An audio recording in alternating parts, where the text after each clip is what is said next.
बच्चों, हम कक्षा 10 की विज्ञान का चैप्टर नंबर 10 कर रहे थे और हमने देखा था कि पिछली वीडियो के अंदर उत्तल दर्पण से बनने वाली प्रतिबिंब के किरण चित्र। आज हम अवतल दर्पण से बनने वाले प्रतिबिंब के किरण चित्र देखेंगे। तो देखिए, अगला हमारा टॉपिक है अवतल दर्पण से बने प्रतिबिंब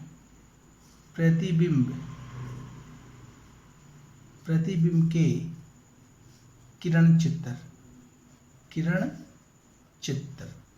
करेक्ट। तो देखिए बच्चों, आज हम ठीक है इसको देखते हैं। तो इस पहली कंडीशन है, जब वस्तु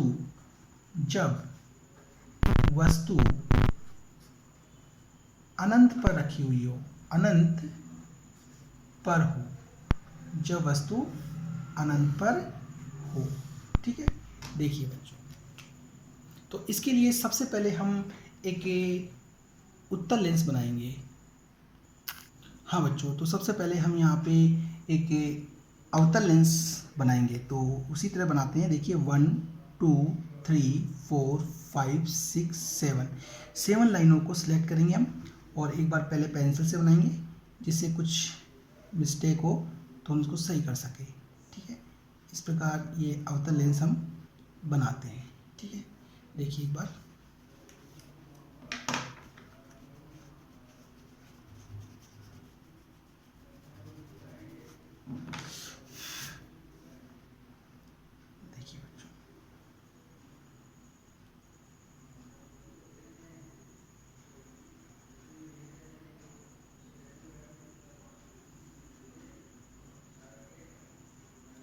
देखिए बच्चों, अब 1 2 3 ऊपर से 3 लाइनें और नीचे से 1 2 3 लाइनें हम छोड़ते हैं, तो हमें बीच की सेंटर लाइन मिल जाती है। अर्थात हम कह सकते हैं इस लेंस का मुख्य अक्ष जो है वो हमें यहाँ पे रिसीव होता है।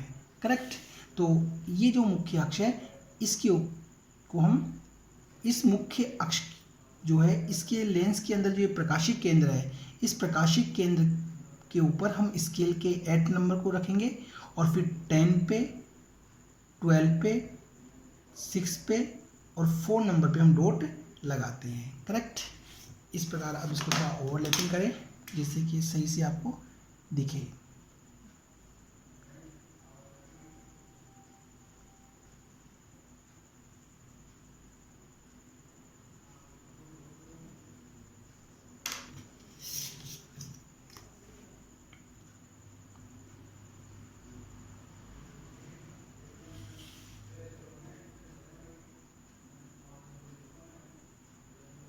देखिए बच्चों, ये मैंने मुख्य अक्ष खींच ली।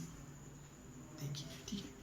हाँ बच्चों, अब वस्तु कहाँ रखी हुई है? अनंत पर। जब वस्तु अनंत पर होती है तो इस लेंस पर जो भी प्रकाश की किरण आएगी वो मुख्य अक्ष की आएगी समांतर।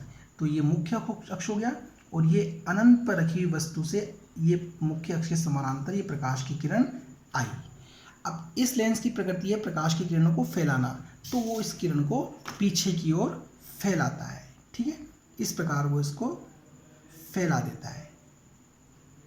ठीक है। प्रकाश की किरण अपवर्तित होकर इस दिशा में चली जाती है। अब दूसरी प्रकाश की किरण ये यहाँ पे आती है मुख्य अक्ष के समानांतर। ठीक है। और इस पे आपतित होती है। अब ये लेंस इस प्रकाश की किरण को इस दिशा में अपवर्तित करता है। ठीक है। अपवर्तित करता है। देखिए, इस दिशा में अपवर्तित करता है। यदि इन दोनों किरणों को हम पीछे की तरफ बढ़ाएं, ठीक है, तो ये दोनों किरणें एक दूसरे को एक बिंदु पर क्रॉस करती हैं। पहले हम पेंसिल से खींचे, जिससे गलत हो तो हम सही कर सकते हैं इसको। ठीक है। इस प्रकार ये एक बिंदु पर क्या करता है? क्रॉस करता है। ठीक है। जिस बिंदु पर ये दोनों को क्रॉस करते हैं, ये दोनों एक बिंदु पर क्रॉस करते हैं इस प्रकार। देखिए बच्चों, इस प्रकार ये दोनों किरणें इस पॉइंट पर क्रॉस करती हैं। अर्थात हम कह सकते हैं ये हमारा जो F1 था और जो ये 2F1 है, ये F1 और ये F2, ये 2F2। ठीक है। तो दोनों किरणें एक दूसरे को कहाँ क्रॉस करती हैं, F1 के ऊपर, अर्थात प्रतिबिंब कहाँ बनेगा, F1 पर बनता है, करेक्ट। दूसरा, प्रतिबिंब कैसा बन रहा है, आभासी, क्योंकि दोनों किरणें वास्तव में एक दूसरे को नहीं काट रही, ठीक है, इसलिए प्रतिबिंब कैसा बना, आभासी। और प्रतिबिंब कैसा बन रहा है, बिंदु के आकार का बनता है, ठीक है। तो हम यहाँ लिख सकते हैं प्रतिबिंब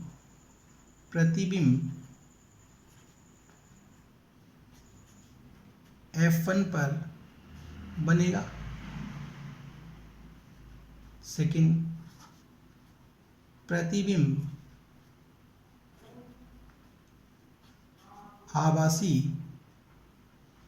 आभासी सीधा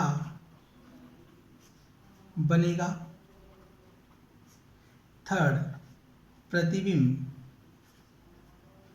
प्रतिबिंब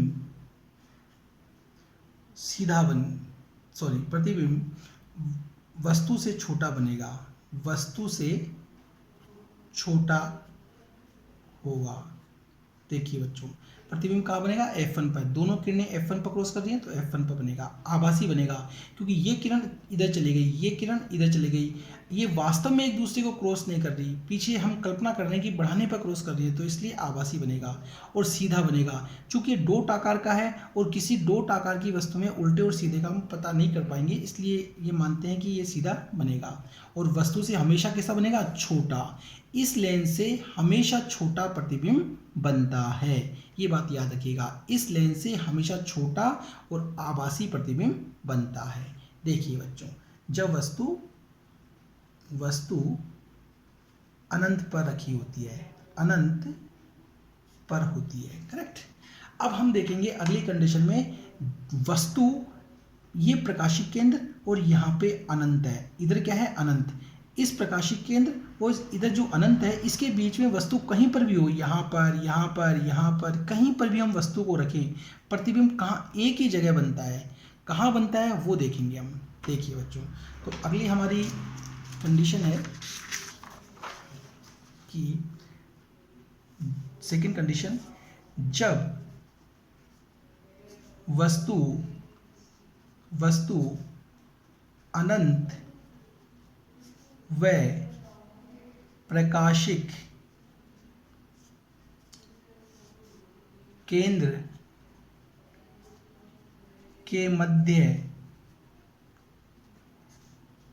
किसी भी स्थान पर हो, किसी भी स्थान पर हो, ठीक है। देखिए बच्चों, ये हमारी नेक्स्ट और अगली कंडीशन है। तो सबसे पहले हम इसके ऊपर लेंस, अवतल लेंस बनाएंगे। तो सेम उसी तरह 1 2 3 4 5 6 7 लाइनों के ऊपर हम अवतल लेंस का फॉर्मेशन करते हैं। देखिए इस प्रकार ये हमने अवतल लेंस बनाया, 1 2 3 ऊपर की 3 लाइनें और नीचे की ये 1 2 3 लाइनें छोड़ देते हैं हम, ठीक है। तो इस प्रकार हमें बीच की सेंटर लाइन, जिसे हम मुख्य अक्ष कह सकते हैं, वो हमें रिसीव होता है। इस प्रकार हम मुख्य अक्ष को खींचते हैं, करेक्ट। और मुख्य अक्ष के इस प्रकाशिक केंद्र पर हम 6 नंबर, स्केल के 6 नंबर को रखते हैं और 8 नंबर पे, 10 नंबर पे, 4 नंबर पे और 2 नंबर पे हम डॉट लगाते हैं, करेक्ट। अब इसको हम थोड़ा सा लाइटर से हाईलाइट कर लें। देखिए इस प्रकार, देखिए बच्चों,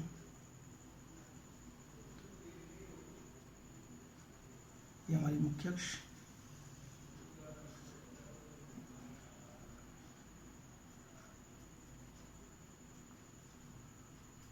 F2, ये 2F2, करेक्ट। अब देखिए वस्तु कहीं पर भी रखी हुई हो, माना कि हमने वस्तु को यहाँ पर रखा, ठीक है, 2F और अनंत के मध्य। हम वस्तु को कहीं पर भी रख सकते हैं, यहाँ रखो, यहाँ रखो, यहाँ रखो, कहीं पर भी रखें, प्रतिबिंब एक ही जगह बनता है, वो हम चेक करेंगे। तो माना हमने वस्तु को यहाँ रखा, अब इस वस्तु से प्रकाश की ये मुख्य अक्ष के समानांतर ये प्रकाश की किरण लेंस के ऊपर आपतित हुई, ये प्रकाश की किरण इस मुख्य अक्ष के समानांतर लेंस के ऊपर आपतित होती है, करेक्ट। अब जो मुख्य अक्ष के समांतर आपतित होती है, इसके बाद ये प्रकाश की किरण इस दिशा में अपवर्तित हो जाती है। करेक्ट, क्योंकि इसकी प्रकृति है प्रकाश की किरणों को फैलाना, तो ये इस किरण को इस दिशा में फैलाता है। सेकंड जो किरण होती है वो प्रकाशिक केंद्र के ऊपर आपतित होती है। ये प्रकाशिक केंद्र है, इसके ऊपर ये प्रकाश की किरण आई। अब जो किरण प्रकाशिक केंद्र पर आती है वो बिना मुड़े सीधी ही जाएगी, तो हम दोनों किरणों को बिना मुड़े सीधी ही पास आउट करते हैं। करेक्ट। अब यदि इस किरण को हम पीछे की ओर बढ़ाएं, ठीक है, देखिए इस किरण को यदि हम पीछे की ओर बढ़ाते हैं, ठीक है, देखिए बच्चों, तो ये किरण यहाँ पे क्रॉस करती है।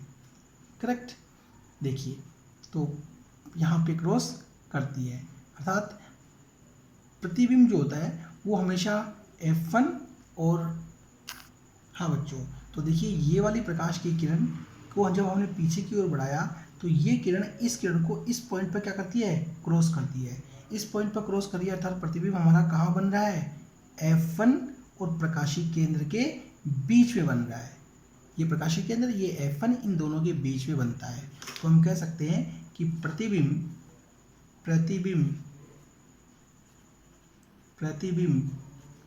F1 व प्रकाशिक केंद्र के मध्य बनता है। दूसरा, प्रतिबिंब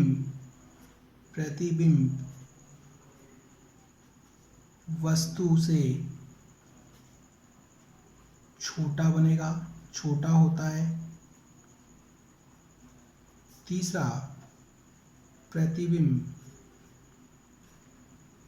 प्रतिबिंब आभासी व सीधा होता है। ठीक है, देखिए बच्चों, प्रतिबिंब F1 और प्रकाशिक केंद्र के मध्य बनेगा। ये प्रकाशिक केंद्र, ये F1 इसी बीच बन रहा है। प्रतिबिंब वस्तु से छोटा बनता है, हमेशा इस लेंस से छोटा प्रतिबिंब बनता है। ठीक है, ये छोटा प्रतिबिंब बनेगा। प्रतिबिंब हमेशा आभासी और सीधा बनता है, इस लेंस से हमेशा सीधा प्रतिबिंब बनता है और आभासी बनता है। ये दोनों किरणें रियल में एक दूसरे को क्रॉस नहीं कर रही है, एक दूसरे को वास्तव में नहीं काट रही। ठीक है, आभास हो रहा है, इसलिए कैसा प्रतिबिंब बना, आभासी प्रतिबिंब, इसे हम प्राप्त नहीं कर सकते। तो ये है बच्चों किरण चित्र और ये बनने वाले प्रतिबिंब की विशेषताएं। देखिए, हाँ तो बच्चों, अवतल दर्पण से बनने वाले प्रतिबिंब के ये दो किरण चित्र थे, ये आपको याद रखने हैं। ठीक है, ये सबसे इम्पोर्टेंट कंडीशन है, ये आपको अक्सर पूछी जाती है, इसको जरूर देखिएगा।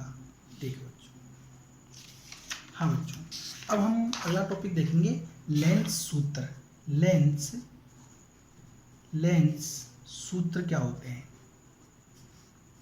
ठीक है, तो देखिए बच्चों, लेंस सूत्र होता है 1/f बराबर 1/v माइनस 1/न्यू।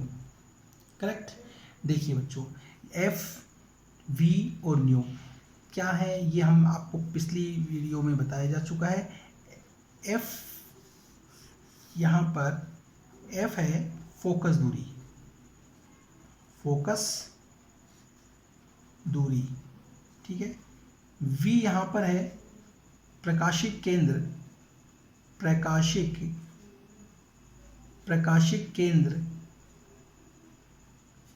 व प्रतिबिंब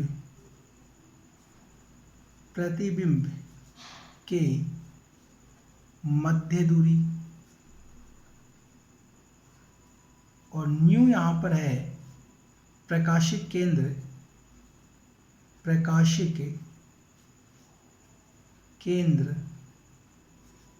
व वस्तु के मध्य दूरी। ठीक है, तो ये लेंस सूत्र, और लेंस सूत्र में ये जो राशियां हैं वो ये होती हैं। ठीक है, देखिए बच्चों, हाँ बच्चों, अब हम अगला टॉपिक है हमारा आवर्धनता। हाँ बच्चों, देखिए आवर्धनता क्या होती है, ये हमने दर्पण में आपको क्लियर कर दिया था। ठीक है, तो अब हम इसको थोड़ा यहाँ शॉर्ट में देखते हैं कि लेंस द्वारा उत्पन्न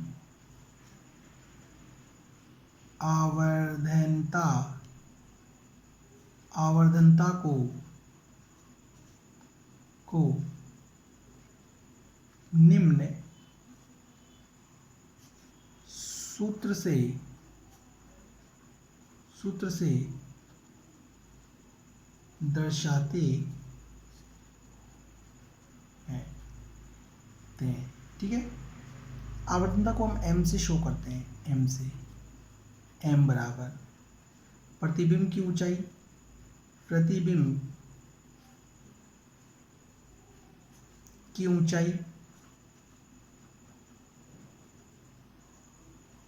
बटे बिंब की ऊंचाई, बिंब की ऊंचाई।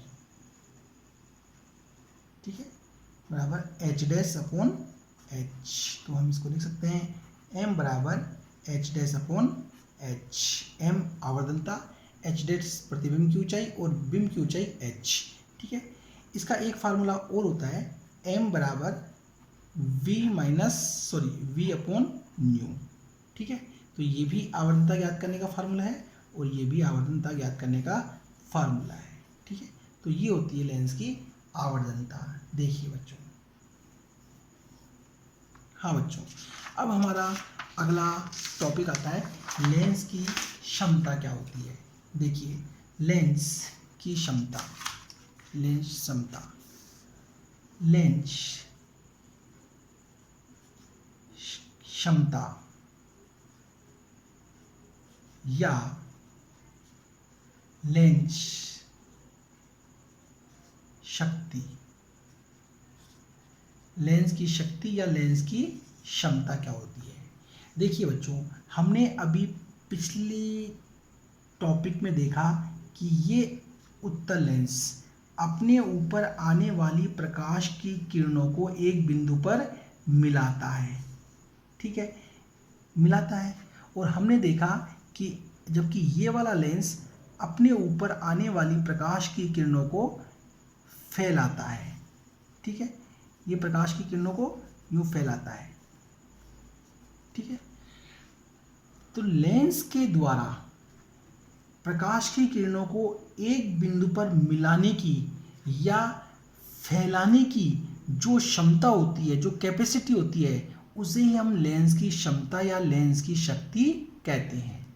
दोबारा देखिए, ये लेंस, उत्तल लेंस आने वाली प्रकाश की किरणों को एक बिंदु पर मिलाता है, अवतल लेंस आने वाली प्रकाश की किरणों को फैलाता है। अर्थात लेंस के द्वारा प्रकाश की किरणों को एक बिंदु पर मिलाने की या फैलाने की जो क्षमता है, कैपेसिटी है, शक्ति है, उसे हम लेंस क्षमता कहते हैं। करेक्ट, तो पहले क्लियर करते हैं। लेंस द्वारा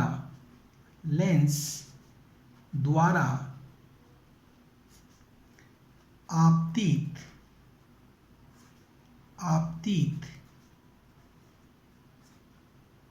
किरणों को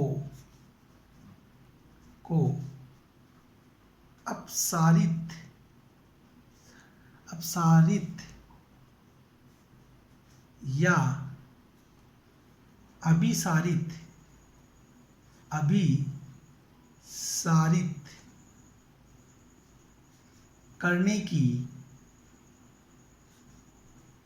करने की क्षमता को लेंस क्षमता या शक्ति कहते हैं। ठीक है, लेंस के द्वारा आपतित किरणों या आपतित किरणों को अपसारित या अभिसारित करने की जो क्षमता होती है, उसे ही लेंस क्षमता कहते हैं। करेक्ट। अब देखिए बच्चों, ये जो लेंस की किरणों को मिलाने की और फैलाने की जो क्षमता है, ये लेंस की जो फोकस दूरी होती है उस पर निर्भर करती है। यह क्षमता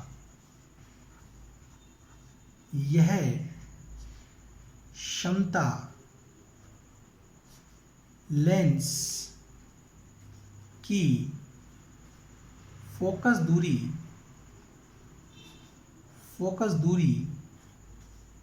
f पर निर्भर करती है।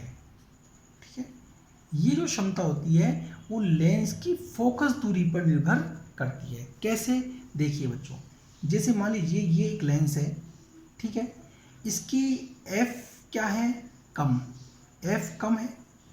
अगर इसकी f कम है तो ये प्रकाश की किरणों को ज़्यादा मोड़ेगा। f कम, अतः किरणों को ज़्यादा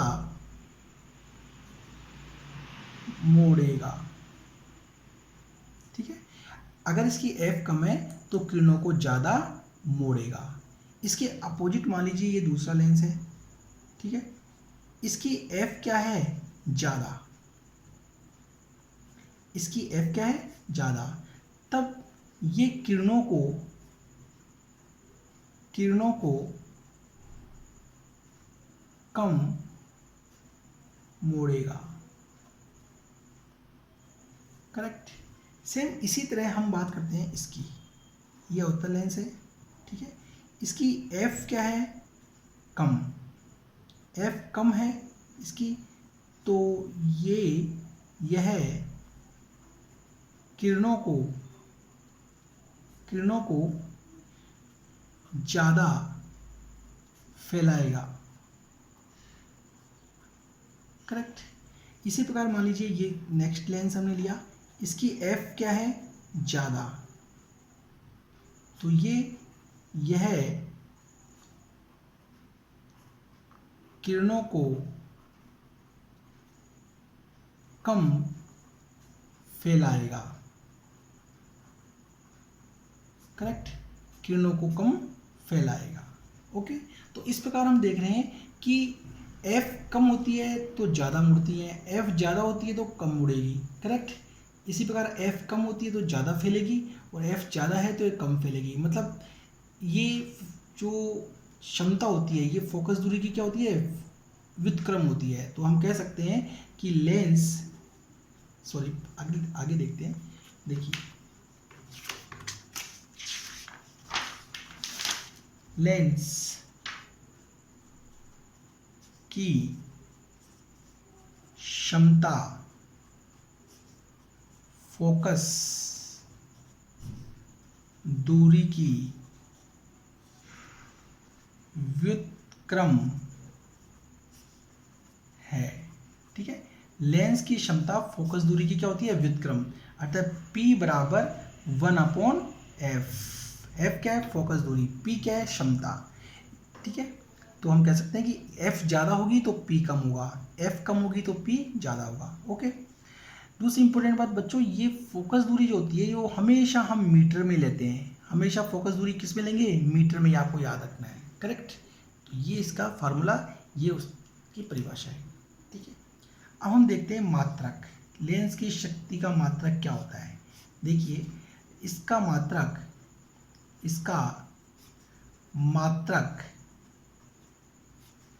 डाई ऑप्टर है। इसका मात्रक क्या होता है, डाईऑप्टर होता है। इसे D से दर्शाते हैं, इसे D से दर्शाते हैं। करेक्ट। अब देखिए, अब कई बार पूछा जाता है, देखिए पहले हम यहाँ कैलकुलेशन करते हैं। P बराबर, यदि f बराबर 1 मीटर है, f बराबर फोकस दूरी कितनी हो, 1 मीटर, तब P बराबर 1/f। ठीक है, P is equal to 1/1, f कितनी है, 1 मीटर, 1, तो 1 से 1 कैंसिल, आंसर आया हमारा 1 डाईऑप्टर। तो आंसर, शक्ति हमारी कितनी मिली, 1 डाईऑप्टर। तो हम कह सकते हैं कि वो लेंस जिसकी फोकस दूरी 1 मीटर होती है, जिसकी फोकस दूरी 1 मीटर होती है, उसकी शक्ति 1 डायोप्टर होगी। ठीक है, दोबारा देखिए, पहले में लिखे हम, वह लेंस जिसकी फोकस दूरी